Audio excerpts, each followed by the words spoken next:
Capitola, come to the coast with me.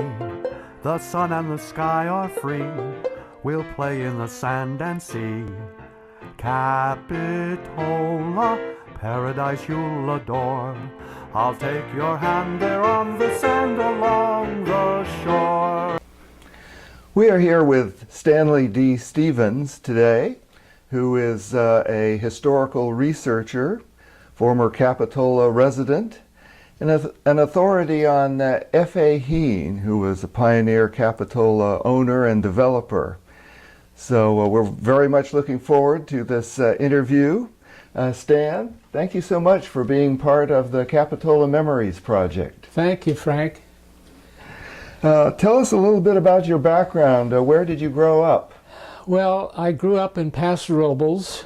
I moved there our family moved there in 1940, when my father, who was with the San Francisco Post Office, was assigned with 4 other of the post office employees to go down to Camp Roberts, which is near Paso Robles, and open up the post office system, both for the main garrison and then East Garrison. And my father was the head of East Garrison, which is to the east of the Salinas River, across from the main garrison. And then he worked as well at the main garrison post office. So we moved there, and I grew up and went through all of the schools and graduated in the class of 1951 in Santa Cruz, in Paso Robles High School. Mm-hmm. That was the beginning. And then, as quite often in our childhood, even though it was only a 10-year period that I lived in Paso Robles, it seemed like forever. And I go back for the annual Pioneer Day and our class reunions and meet old friends. So Paso Robles is what I consider my birth, where I grew up, even though I was born in San Francisco and lived in the East Bay. And when we moved to Paso Robles, it was from Oakland where we were living. Mm-hmm. So that's in a nutshell. Well, between about ages 8 and 18, that's a long time when you're that age. It certainly is. Well, tell us how it is you came to Santa Cruz and about some of your early jobs here. Well, in San Jose, where I was a student at San Jose State, which is now university. It was college at the time I started there in 1951.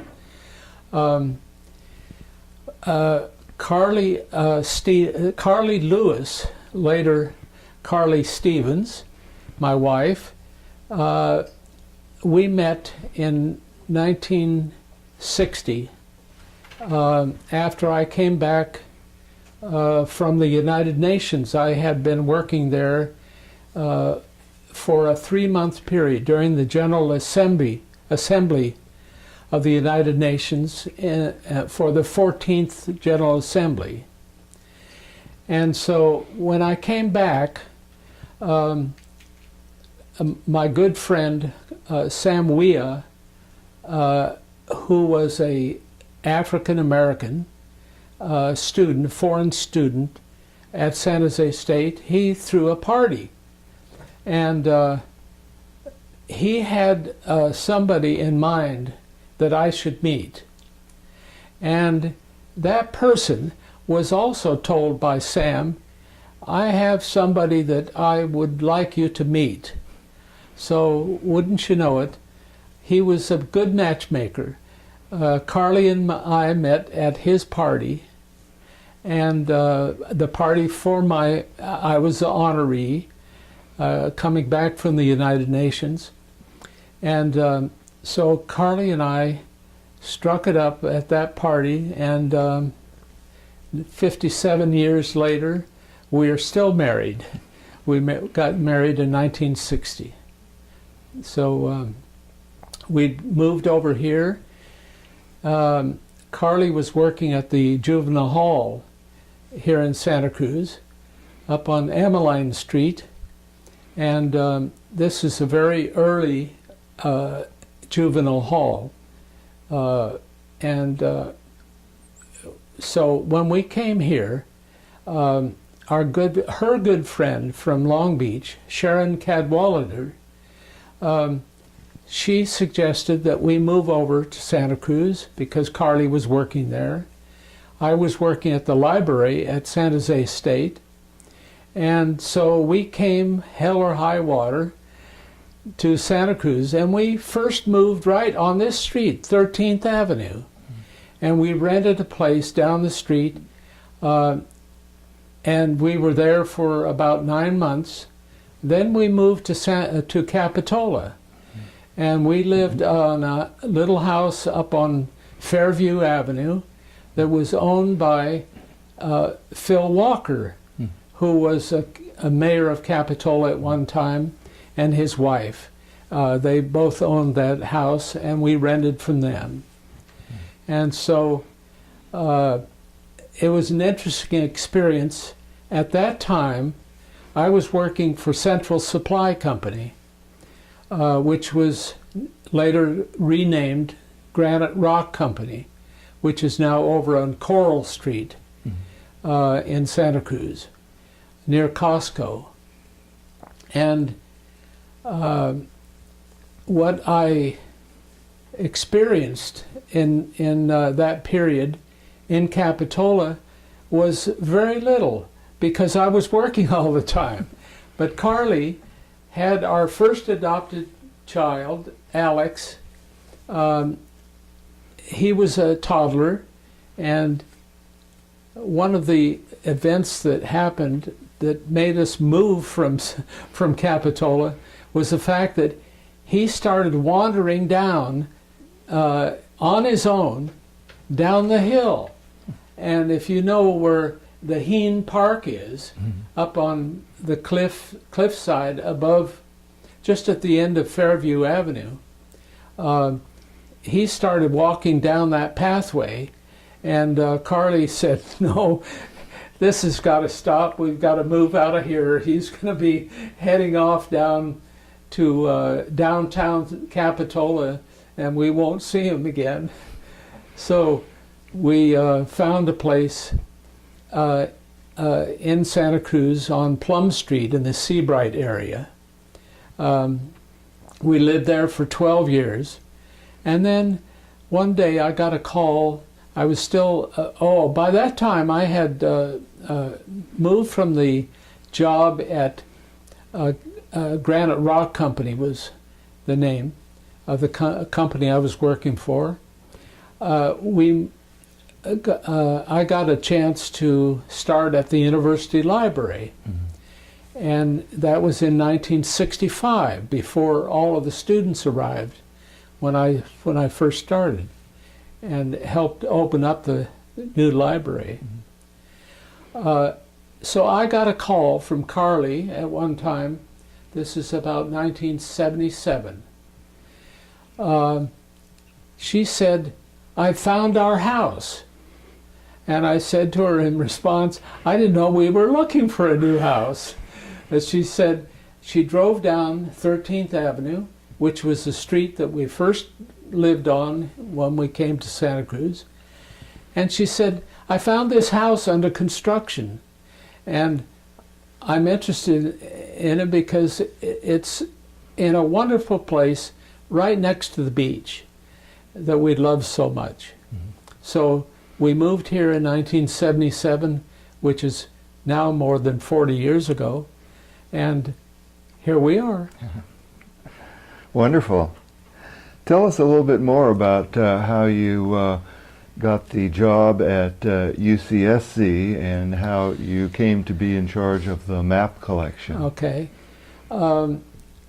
It was an interesting story as well, I think, because in the early 60s, when the university was destined to come here, they had made the decision,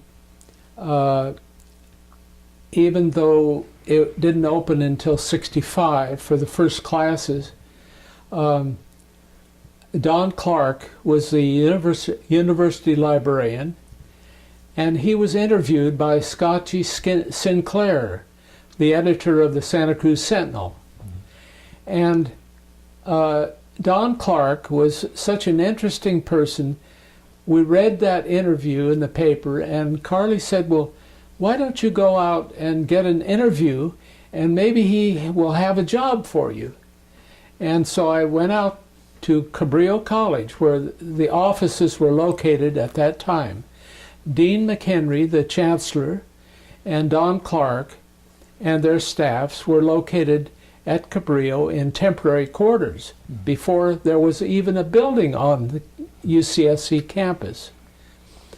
And so I went out and I interviewed with Don, and he said, well, if you have a master's in library science, which I didn't have, if you have a couple of degrees in maybe history and maybe some other subject, if you can maybe read Swahili, and that's the language that he named. It was surprising to me that he pulled that one out, and I don't know whether he was just joking with me or not. But nevertheless, I left there, and his secretary handed me an application. I came home, and we were still living on this street, but down in that little bungalow where we first moved, and I put it in my desk drawer, I think this same desk drawer right here, and I just didn't pay any attention to it anymore. About 18 months after that, after they had moved to the campus at UCSC, where they had a new building which is now called Hahn Student Services, I got a letter from Wendell Simons, Don's #1 assistant. And it said, about that interview you had some time ago, we are now filling out the staff, and if you're still interested, please call for an interview. And so I went up, and I was interviewed by himself, Wendell Simons, and another person, and I was hired on the spot. This is something that doesn't happen these days, this type of hiring on the spot without a committee to look into your background and all of that. My thinking is that Don Clark, who I had the interview with out at Cabrillo, he put my name in a tickler file, and he probably told Wendell Simons to send me a letter inviting me to come, and that he wanted me on the staff. And we had a wonderful experience. One day, I was called into the head of the division, and I was asked, how do you like maps? Well, I was flabbergasted because this is one of my favorite subjects in college, and I majored in political science but focused on international relations. And of course, geography is all part of that. And so maps was definitely a subject that I was interested in, and I told him, I said, after this explanation, I said, oh, that's right up my alley. So he said, good, we're going to make you our map librarian. And so with that, it started out a career of nearly 30 years of building that collection from the very beginning, ordering the very first map or maps and aerial photographs. Later I collected all of the Sanborn fire insurance maps that I could lay my hands on.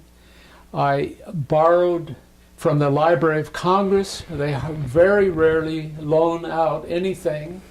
I had some excellent influence, I guess, on people at the Library of Congress at the Geography and Map Division.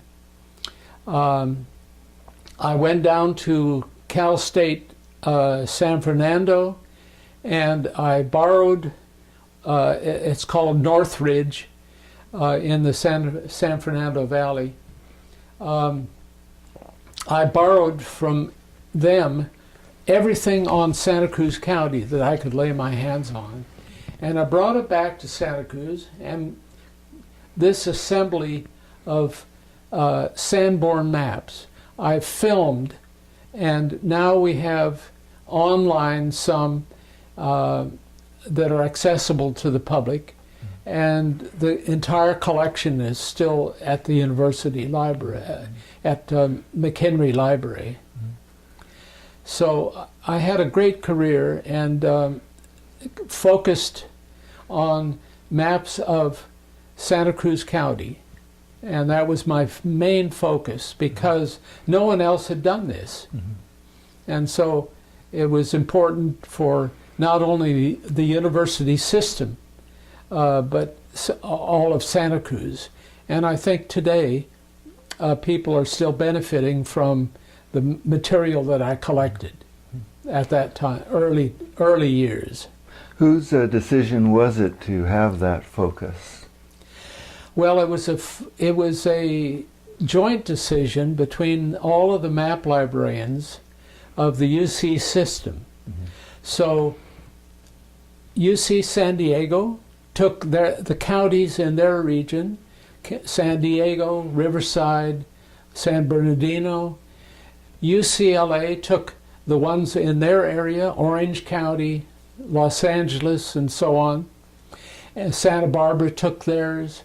And we took our 5-county region, Santa Cruz County, and each of the counties that abut Santa Cruz. And then Berkeley took theirs, Davis took theirs, and so on. So among all the UC campuses, the focus was on the counties that each of us had selected as a main collection responsibility.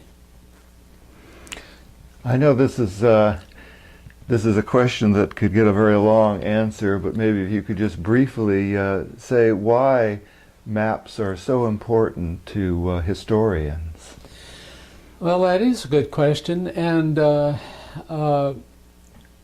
as a brief answer, I would say that a map captures a situation at a particular time when that map is drawn.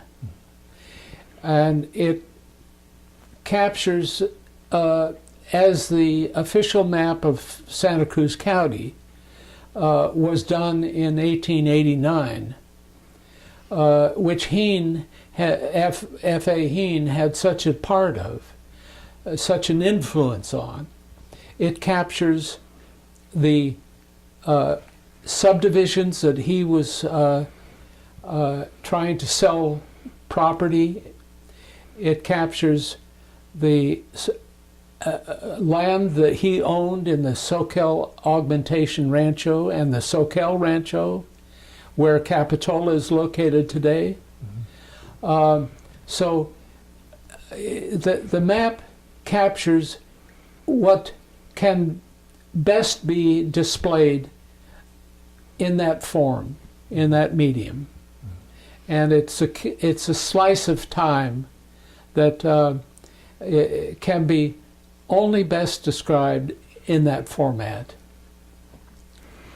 Well, that kind of leads to my next question, which is the story of how you became interested in the life and accomplishments of Frederick Augustus Hihn.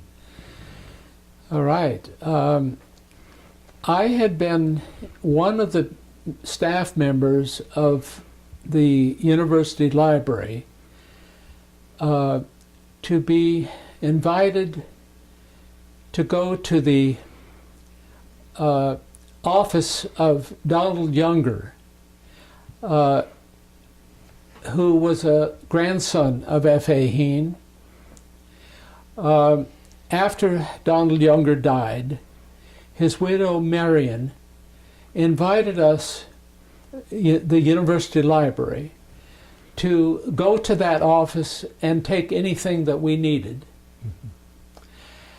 There was a colleague of mine, Pat Fremer, who later, she was the county law librarian. She and I went as a team to that office, and there was another team that was doing selection. But Pat and I were both interested in local history. And we walked into that office and we sort of said, this is the mother lode of Santa Cruz history. Because here was the grandson of F.A. Hihn that had accumulated all the materials about F.A. Hihn that were still extant. A lot of it was destroyed in 1922, actually, but this was about 1975 when Donald Younger died. So we thought that was such a wonderful thing that here we had that opportunity to make selection of the material. We took everything that we could lay our hands on. Unfortunately, there was a lot left over, case dockets and so on, that we just didn't have the room for, unfortunately. Now, Donald Younger was an attorney, right? Yes, Donald Younger was an attorney. So these case dockets were of cases that he worked on. And possibly his father, Charles B. Younger, Jr.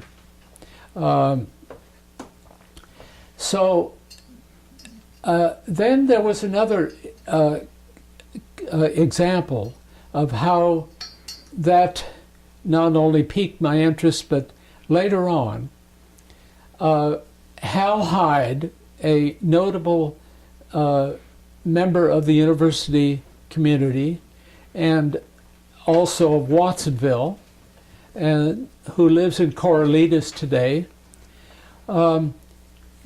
he brought a map in to the map room at UCSC, where I was the map librarian.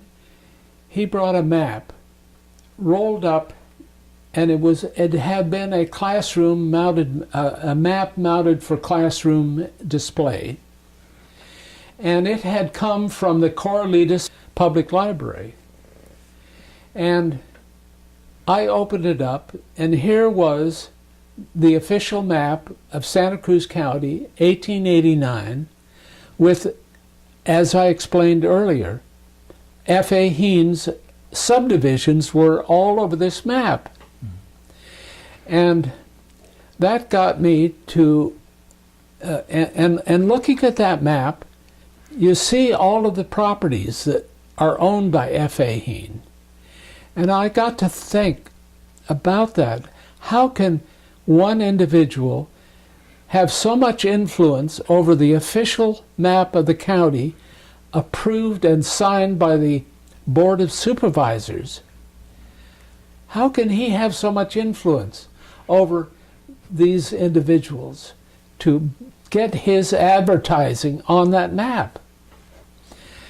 I got to thinking more and more about that, and it just got me making contact with Noel Patterson, who had been a real estate operator agent for the F.A. Hihn Company.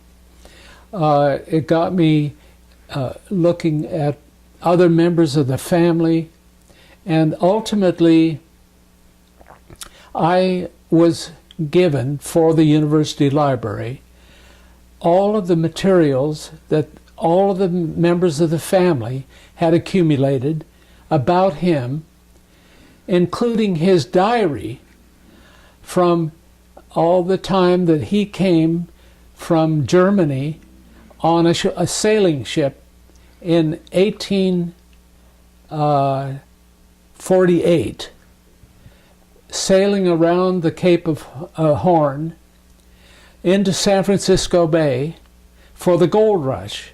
That's how he got to California. Then ultimately he came to Santa Cruz. So all of this material we assembled, and now 150 boxes of material is in the university library, which is a tremendous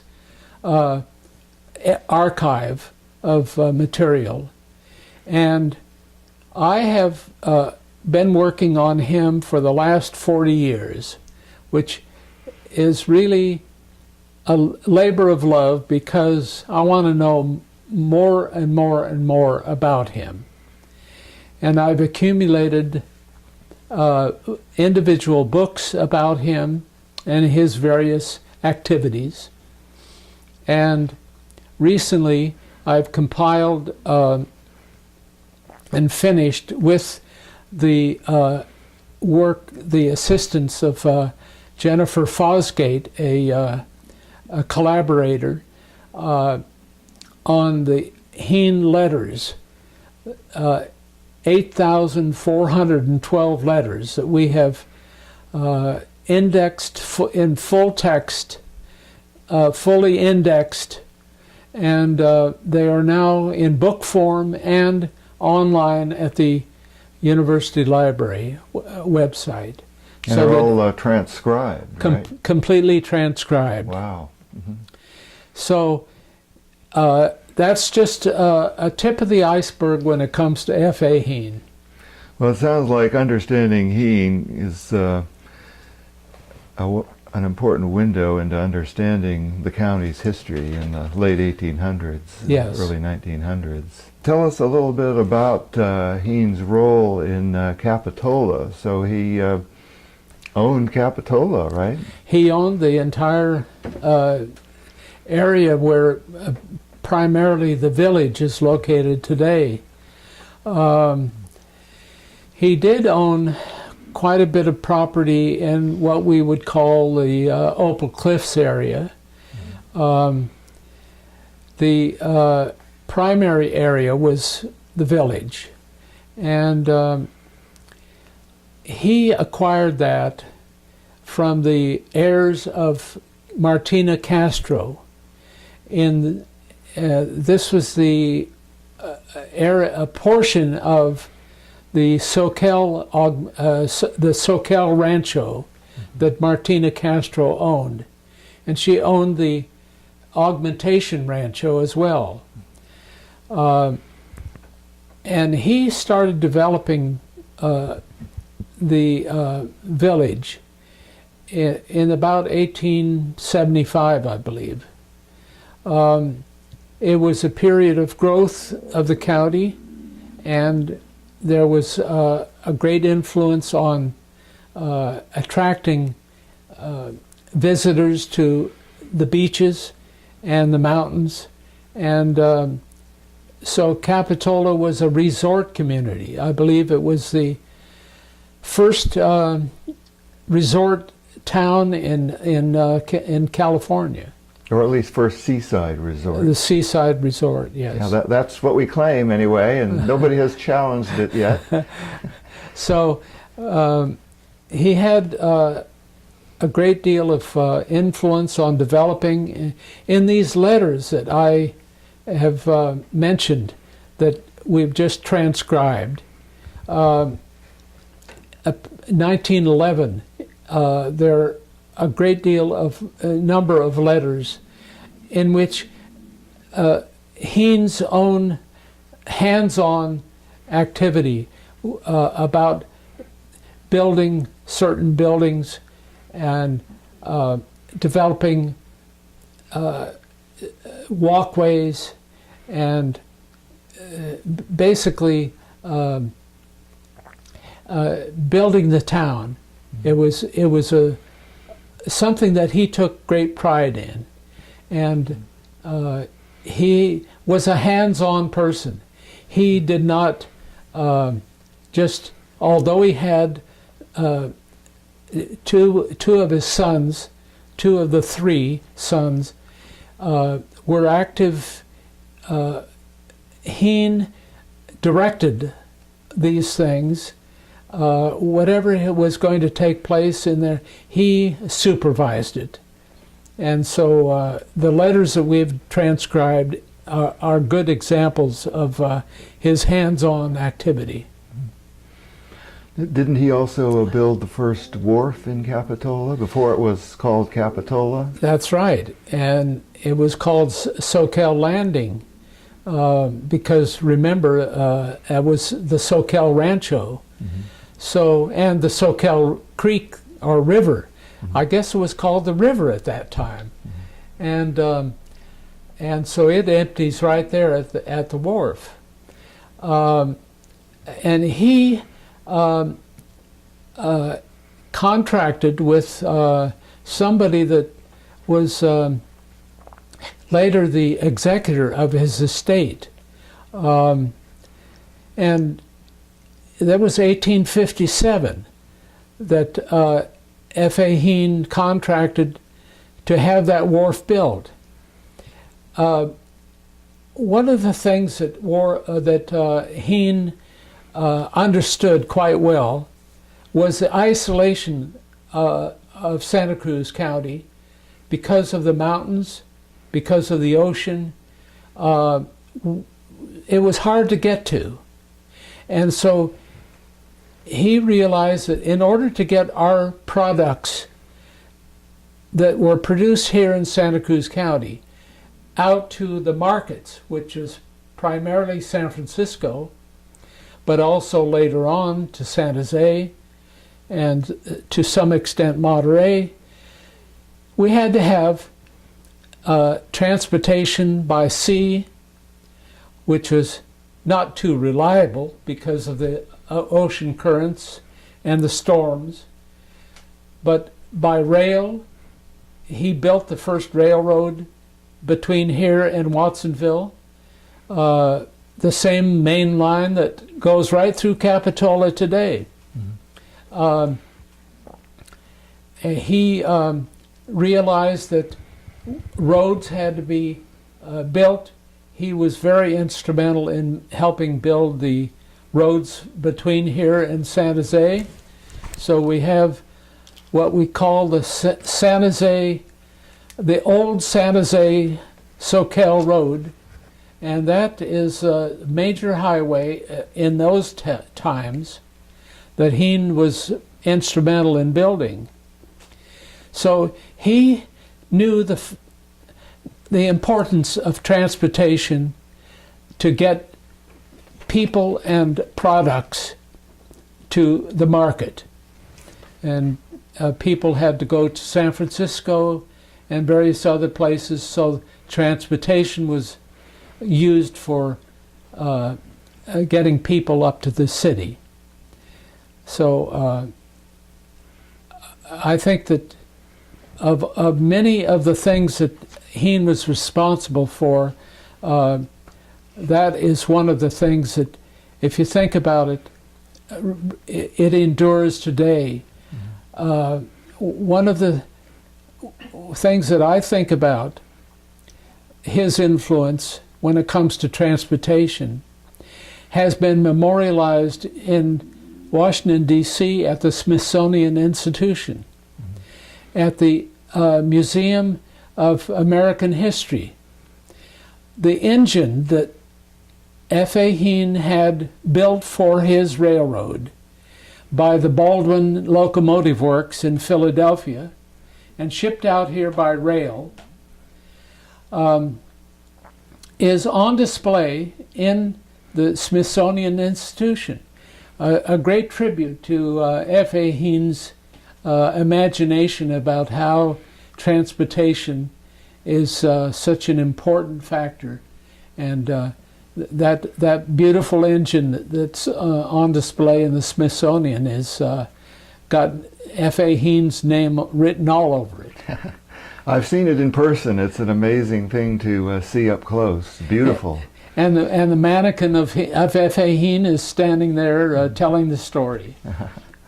That's pretty amazing.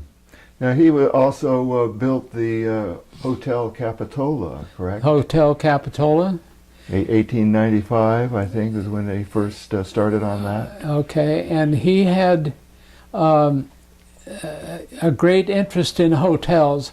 I'm going to do a book on F.A. Hihn and his love of hotels. Not only Capitola, but, you know, when he came to California in 1848-49 for the gold rush, they were washed out of the Feather River where he was mining, where they had planned to mine for gold. He went to Sacramento, and he bought into an interest in 2 hotels in Sacramento. And later he sold those out and went to San Francisco. And it's a long story about how he got to Santa Cruz, but he had those hotels in Sacramento, here in Santa Cruz at Capitola. He was owner of the Pacific Ocean House downtown Santa Cruz. He wasn't the first owner, but he ultimately became the owner. And he was just interested in accommodating visitors to Santa Cruz and Capitola. And he understood that you had to have a place for visitors to come and stay in hotels. So the Capitola Hotel, a magnificent building, was really the site for F.A. Hihn's birthday parties. He threw his own birthday party every August 16th, and he would invite all of his pioneer friends to come to the hotel. Sometimes they would go to the Grove and have an outdoor picnic. But later on, in 1881, when he was one of the founders of the Pioneers of Santa Cruz, the Society of California Pioneers of Santa Cruz, he became the president. He was elected by all of his associates as the president of the Santa Cruz County Pioneers Society. He was the pioneer president of that society from 1881 until 1913. He was reelected every year. And then when he died in 1913, it disappeared with him. And they did not revive it after that. Well, it was for people who arrived here before statehood, so a lot of the members would have died. They had, most of them passed away by then. But it's interesting that he was, putting on these parties, and he would pay for everything. So naturally, he was going to be reelected every year because they looked forward to the next year's party. So I think that his tenure as president of the society was a foregone conclusion each year. About a year ago, my wife and I stayed at the big hotel in Paso, Robles, and they have a little book there on its history, and I was surprised to see his name in that. Yes. The Paso Robles Inn, yes. At the time that Hihn owned it, it was called the Paso Robles. It was called the El Paso de Robles, which is the Spanish version of Paso Robles. El Paso de Robles Hotel. And it had different names from time to time, at Hot Springs Hotel and then the Paso Robles Inn today. Now, I don't know, did you go to the garden near the fish pond and see the 2 redwood trees? We saw big redwood trees. Okay, the hotel kind of circles around the garden. Yeah, those 2 redwood trees were planted by F.A. Hihn. If you go up next to them, there's a little plaque there. Well, I guess we didn't see the plaque. And the plaque says, F.A. Hihn brought these as seedlings from the Santa Cruz Mountains in 1902, and they were planted here. So his influence is still felt in Paso Robles, even though, strangely enough, coincidentally, I worked at the Paso Robles Inn when I was growing up, as a high school boy. I was the part-time bus boy or bellboy. I helped carry bags to the people that would come there to stay. And one of my favorite memories was of the silent film star Harold Lloyd that came there, he and his wife, probably on the way to San Francisco. And he tipped me 50 cents. And that was, in those days, a pretty big tip. So I always remember that. But you know, I started to say, strangely enough, I did not know about F.A. Hihn at the time I worked there. After the 1989 earthquake, wasn't that another period when you were able to acquire a lot of Hihn-related items for the university? That's right.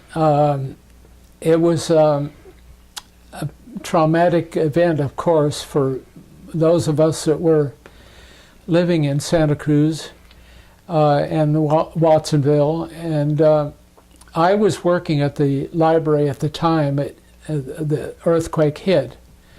I had just closed up the map room, and I was getting ready to depart, go home for the day, and I was in the back room closing up, and the earthquake struck, and I, of course, happened to be right next to a doorway, so I was able to get in the doorway and get some protection, which I really didn't need, but things were flying all over the place, and I didn't know what was happening at the time. I knew it was an earthquake, for sure, but I didn't know what the result was going to be. The building did not suffer very much. A few cracks in some of the plaster and so on. But books were all over the place. 3rd and 4th floors, books were shaken off of their shelving. But anyway, I came home. I was afraid of what happened to our house here, and I didn't know about the rest of our family. Our son Nick was working on campus in one of the contractors, working on one of the new construction of one of the colleges. So I went by to check on him to see if he was okay.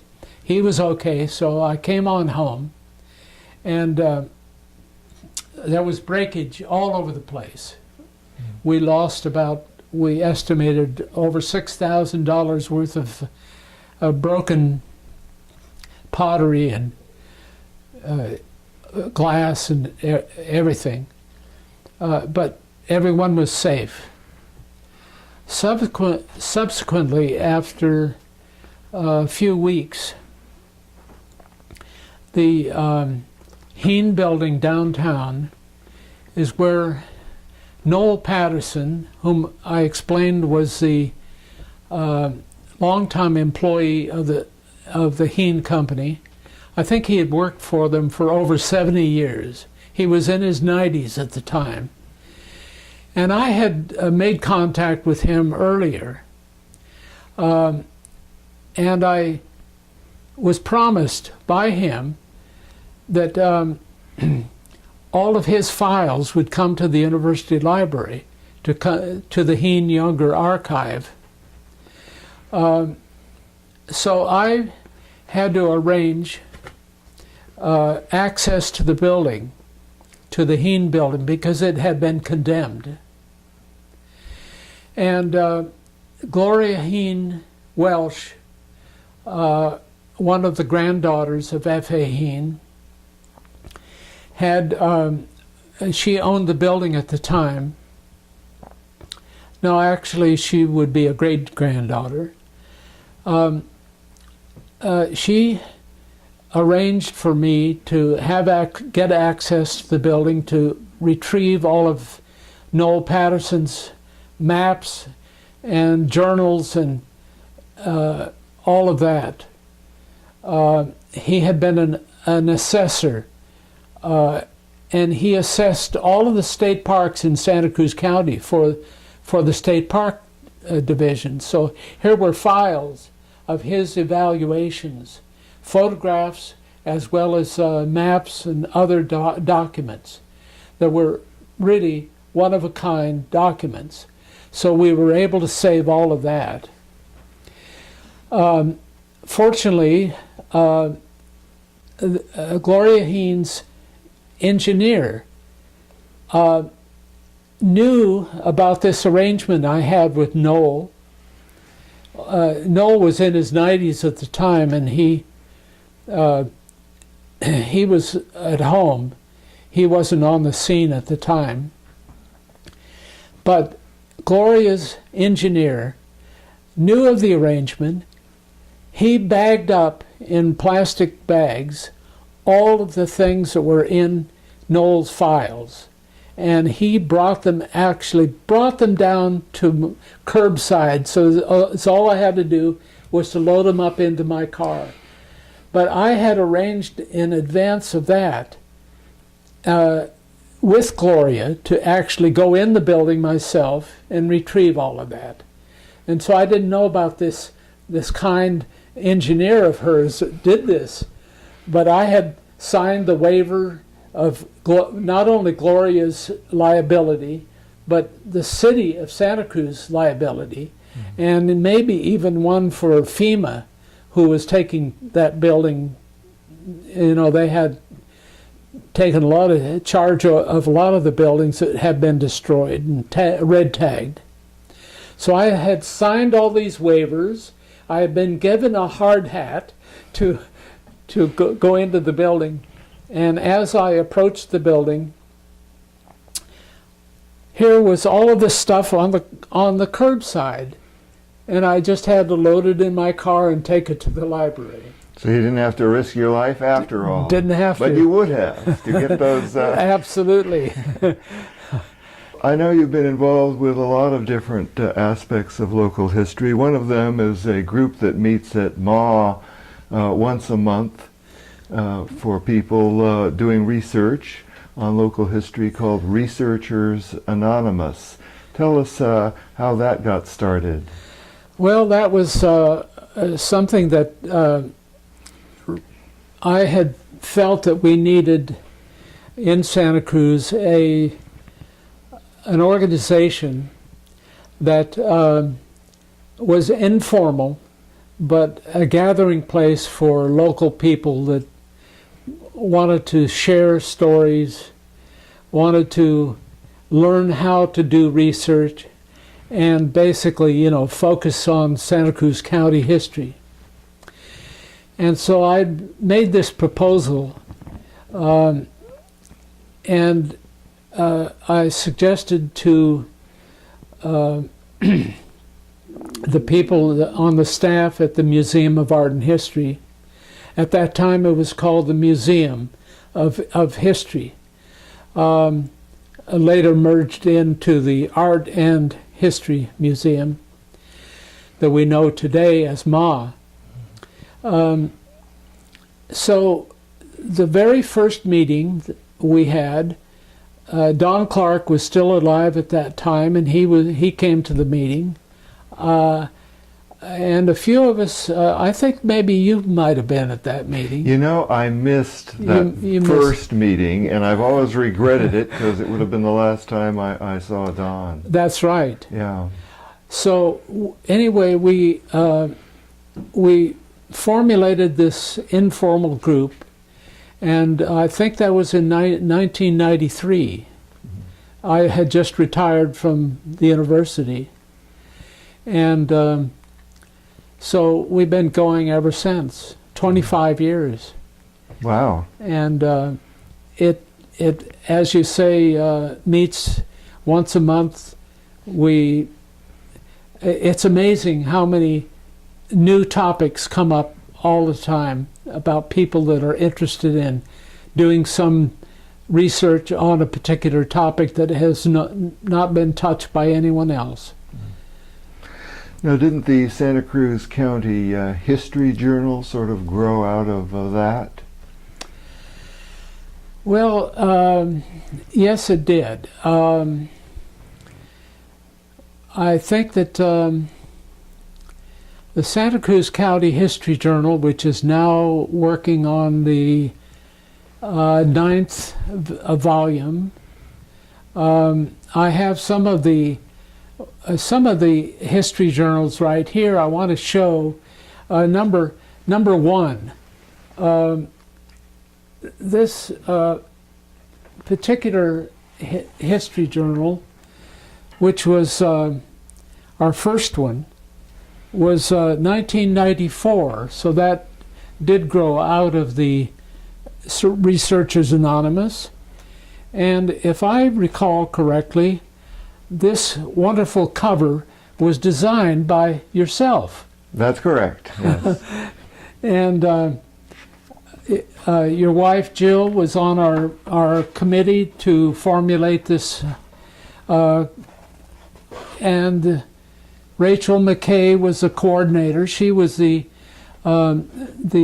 archivist at Ma at the time.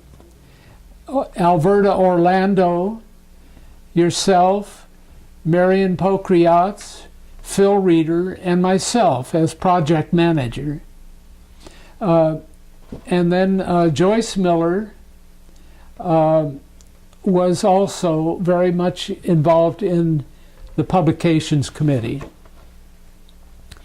And so this gave us a chance to have people write articles that cover a particular topic about Santa Cruz history, covering all of the communities throughout Santa Cruz and regions. And I'm very proud of the fact that it's still going, even though I only do the indexing of the current ones. But having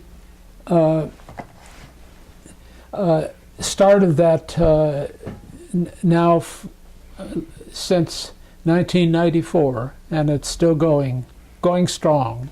So about 23, 24 years now. Yeah, it's doing well. Well, I know it's number 9 that their museum is working on now. I think originally it was going to be an annual, but that was a little too ambitious. A little too ambitious, for but sure. It's nice that some of them have been just anything and everything kind of issues, and others have been theme issues. Yes. And it's important that these articles that are published in the History Journal are what we call as peer-reviewed articles.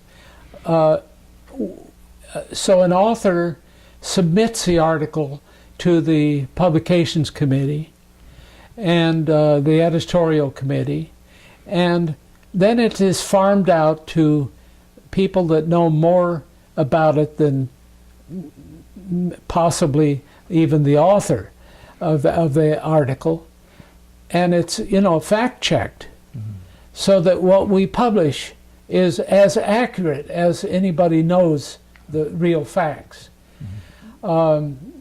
obviously, new research perhaps will revise some of those stories.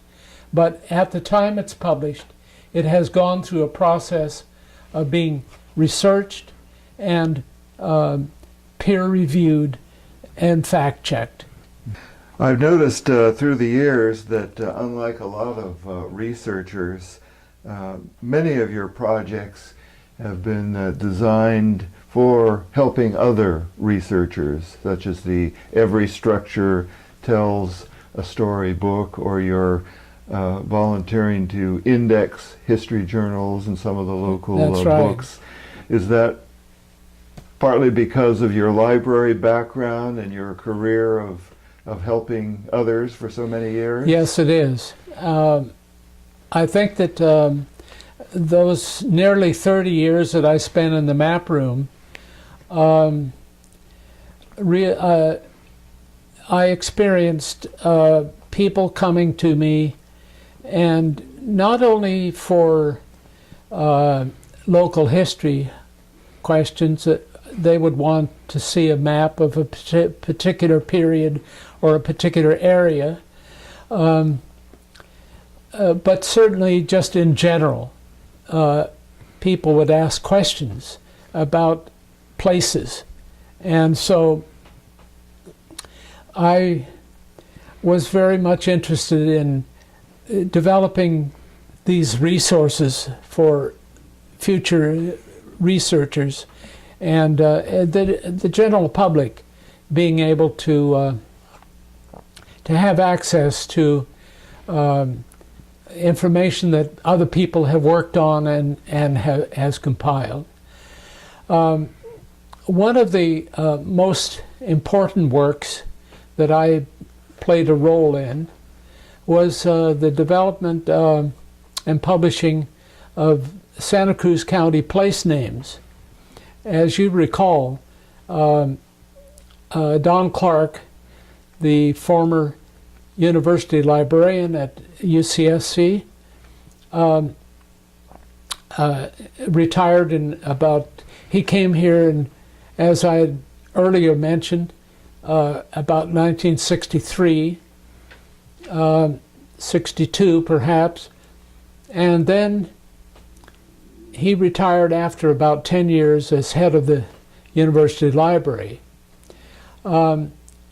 He one day came into the map room, and he had some card files with him. And on these card files were names of places of Santa Cruz County. And he had a great interest in place names, having grown up in Seattle, and he was very much interested in the Indian names of that region, the origin of the name, and the meaning of the name. So he was working on Santa Cruz County. I said to him one day, Don, that is such a wonderful resource. I said, do you plan on publishing this? He said, well, I hadn't really got any plans, but he said, I work on it because I love it as a hobby. And I said, well, you know, we ought to get that on computer so that you can work on it and edit it. So at the end of the day, he had been there all day working on it, and I would pull out maps for him to look at so he could look over the map to see if there were any new place names that he hadn't already discovered. And so at the end of the day, we said goodbye, and he went home, and he phoned me, and he said, en route to home, I stopped by and I got a computer, and I've started already to put all of that on computer. And so what the outgrowth of that little suggestion developed a book that I want to show you that is in the paper form, the republished form, But then I have right here the original hardcover, Santa Cruz County place names. And this particular copy, Don has presented this to me with the everlasting thanks of the author, and says, he writes, Stan, in so many ways, this is your book, capitalizing your. I realize now that my comments on page 26 about your contributions should have been set in boldface. And he goes over that and makes it bold in an attempt to match your efforts. Best wishes, Don. New Year's Day, 1987. And this was published in 1986. And he not only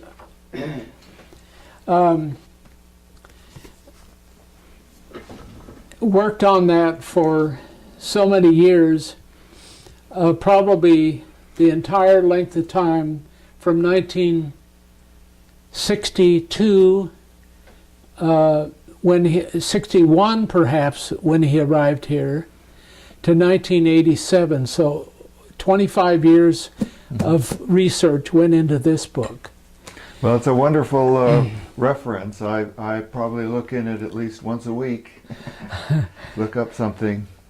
And the backstory on how we got that published. One day when Don was working on this book, I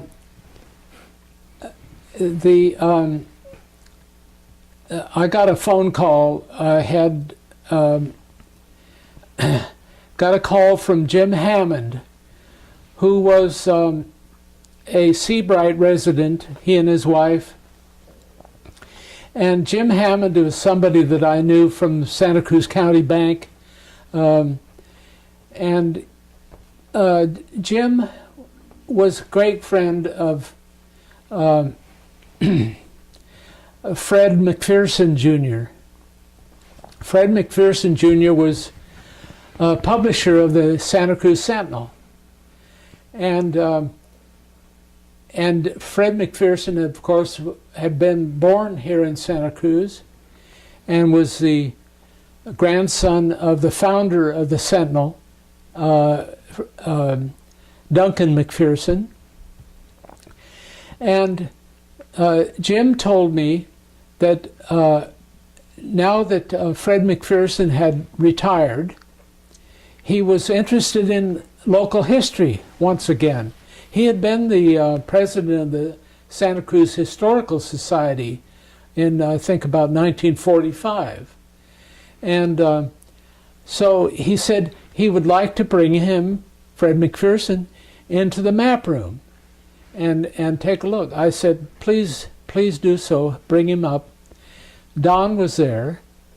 And so after I had showed Jim Hammond and Fred McPherson a lot of local history maps, maps of Santa Cruz County and the city, for about an hour, Don was there working on his project, and I took, of course they knew each other.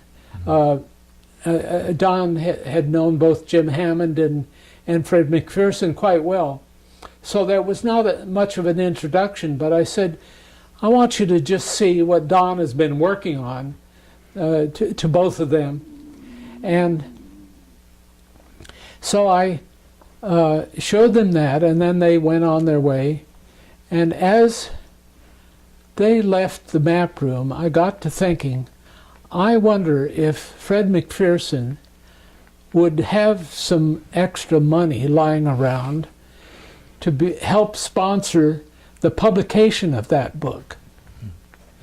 And so I called Jim Hammond later in the day. I said, I have a brainstorm.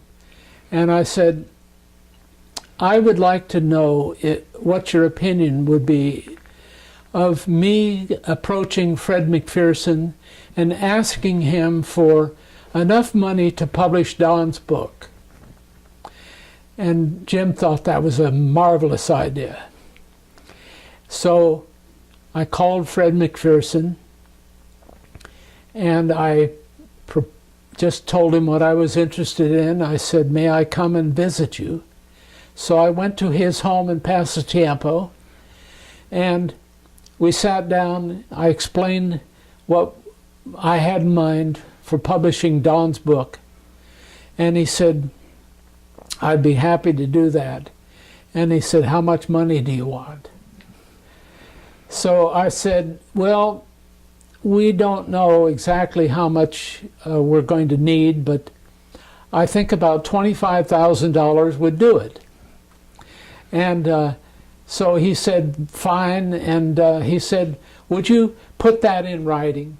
And so I went home and I drafted a letter and sent it off to him. And I explained the whole thing, and I proposed in that letter that we would name a publications fund in his honor. And so even today, well, he of course agreed to it. He invited me up and delivered a check for $25,000. And so today at the Museum of Art and History, the Publications Committee, we have the Fred D. McPherson Jr. Publications Fund, which grew out of that particular experience. And we publish, not only we publish Don's book and a whole host of other books, including the History Journal, with that seed money that Fred McPherson put into it. And well, you certainly had a good idea there. That was quite a brainstorm. and every once in a while when I would see Fred, he would ask me, he said, how are we doing on the publications fund? And I said, we're doing just fine. And I think our after the first year of publishing Don's book, we had accumulated $44,000, almost $45,000. So it was doing its job. It really grew, and but he kept saying, and this happened more than one occasion. He said, "Do you need any more money?" I should have said yes, but I was too modest, I guess. I said, "No, I think we're doing fine." I know another project you've been working on for quite a while now is gathering biographical information on Santa Cruz County photographers of the past. Yes. Tell us a little bit about that. Very good. Well, I didn't mention earlier in relation to my father, I mentioned that he was an employee of the post office, but after Camp Roberts was closed up after the end of the Second World War, my father and mother, and by the way, she was also a clerk at the post office at Camp Roberts, they decided rather than move anywhere that the post office had an opening that he could move, to stay in Paso Robles because it was a nice, quiet community at that time, and he would rather than take anything at all, any job that was available, he would launch his hobby, which was photography, and so he opened up in the Paso Robles Inn a studio called Stevens Studio, and he was taking portraits, and then he would do photography out in the community, chasing ambulances, we used to call it, whenever there was an accident somewhere. He would go out for the highway patrol, and he'd take photographs for the highway patrol of an accident that occurred on the highway. Various things like that. He took portraits of students graduating from school, class pictures, and you name it. And he, as most photographers, they did about everything. And so, naturally, growing up in a household of photographers, I did quite a bit of work with him in the dark room. I mixed chemicals. I did all sorts of things. So naturally, my interest in photographers has lasted into this very day, and I took an interest in realizing that the Santa Cruz photographers were not well documented, and we didn't know much about some of them, most of them. People that came here, F.A. Hihn hired photographers to set up shop in Capitola and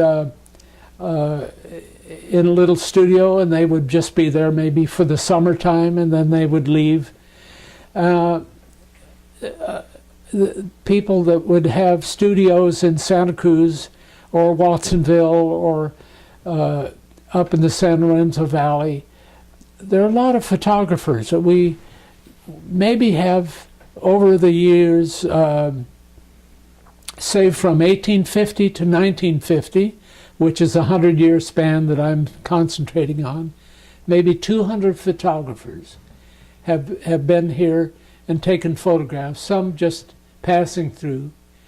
But I'm trying to collect as much information as I can about them and to document the time period in which they were here, so that when we find a photograph taken by an individual photographer, we can ballpark when that particular photograph was taken.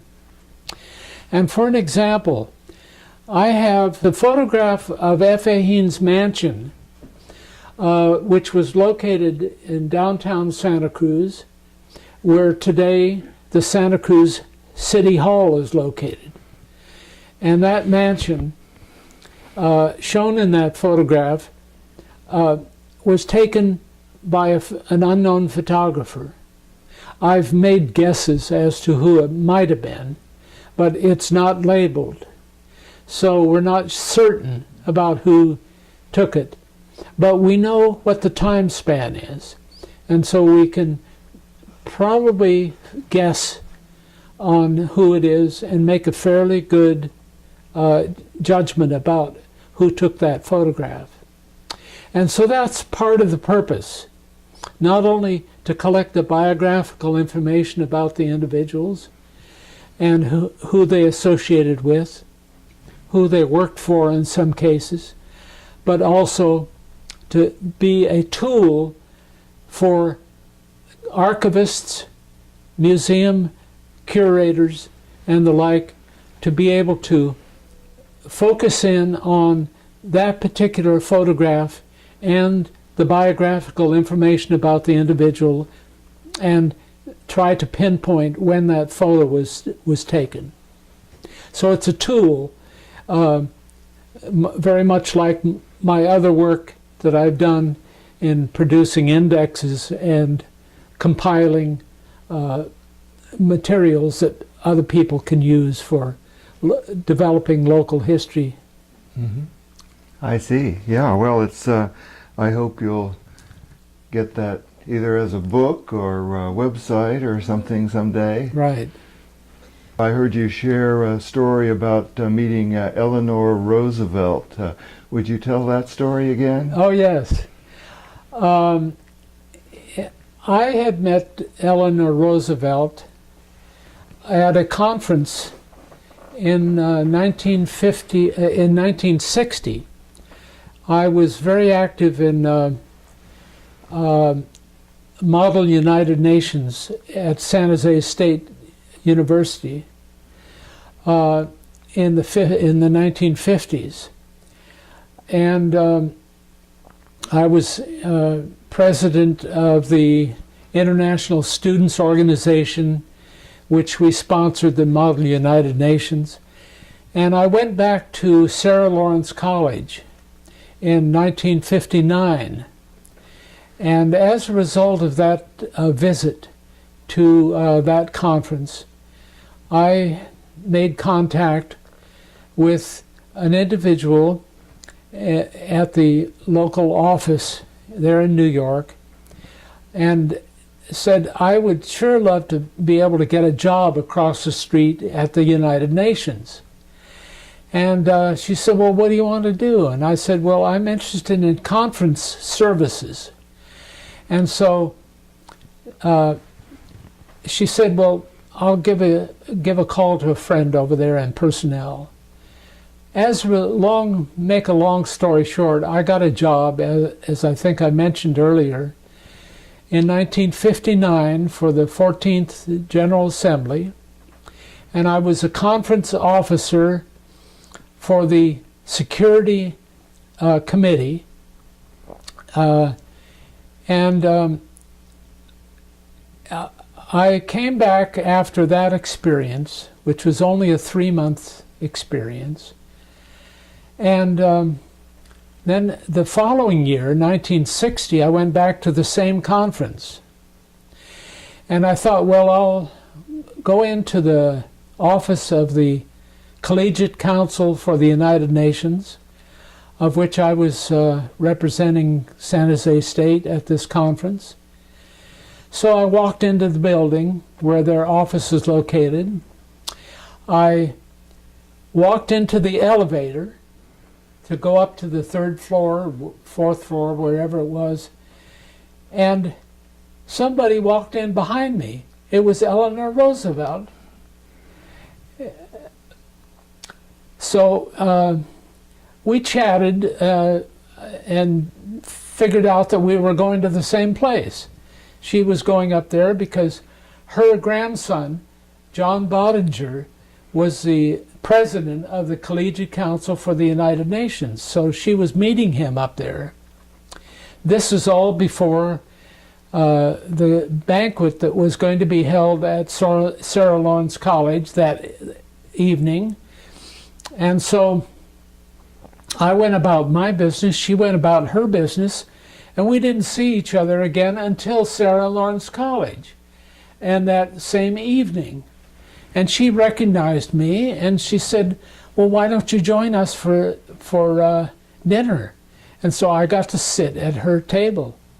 And so at a particular point, we got to ask her one question, short question. And I asked her, well, how do you, going to all of these conferences that you go to at the United Nations, how do you manage such a rigorous schedule? And she said, well, I know pretty much what that delegate or foreign minister is going to say before he says it. He says, we've got advance copies of their speeches, and we pretty much know. So she said, I catnap during those speeches. And so we had a great laugh, all of us had a great laugh over that. But anyway, that was a very interesting event in my life, to be able to meet her and have such a personal relationship, even though it's as short as it was.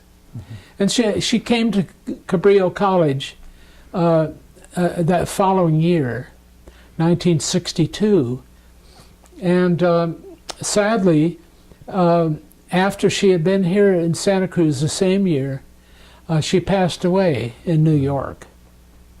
So we're fortunate to have that time, as short as it was, to spend with her. Is there anything else in particular you would like to share?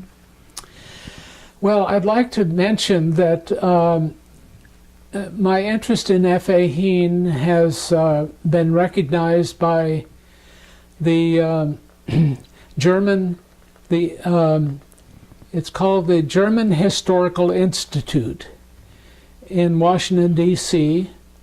It is an institute that is sponsored by the German government.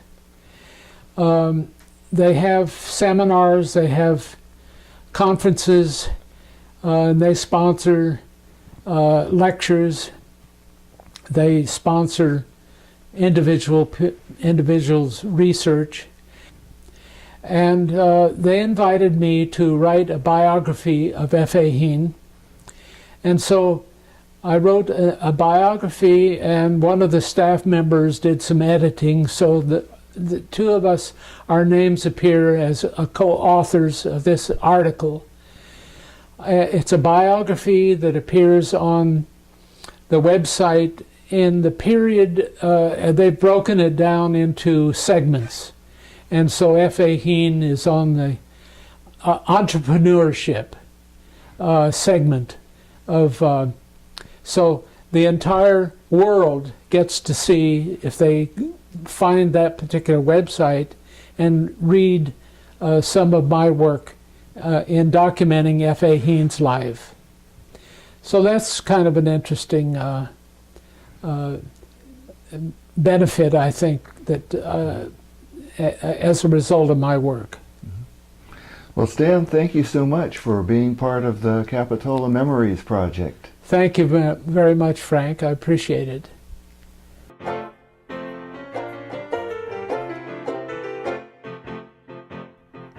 Capitola, come to the coast with me. The sun and the sky are free. We'll play in the sand and sea. Capitola, paradise you'll adore. I'll take your hand there on the sand along the shore. Capitola, over the bridge we'll go. We'll capture the sunset glow and wait for the creek to flow. Capitola, sway to the ocean's roar. Beside the strand we'll hear the band down by the shore. Capitola.